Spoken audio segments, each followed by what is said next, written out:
At ayan mga kalutong bahay, harvest time sa aking litos. Ayan siya. At saka yung may kunting bokchoy na violet, kukunin ko na rin. Ayan. Ayan siya. Fresh na fresh. Kasi gagamitin siya ngayong lunch. Ayan. Diba? Wow na wow. Ayan siya. At ayan, yung mga malalaki lang yung kukunin ko. Ayan.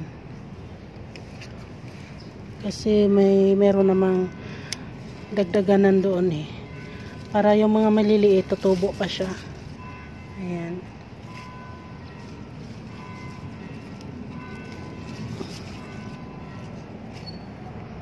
Dito. Ang ganda, ang lambot. Puputulin ko na siya para try lang naman itong pagtanim ko nitong violet, kung para makapagtanim na ako ulit. Ayan.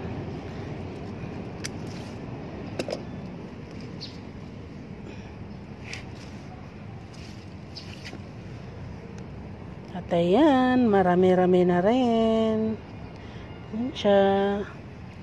Thank you for watching guys. Pa-like and share and follow for more. Bye bye.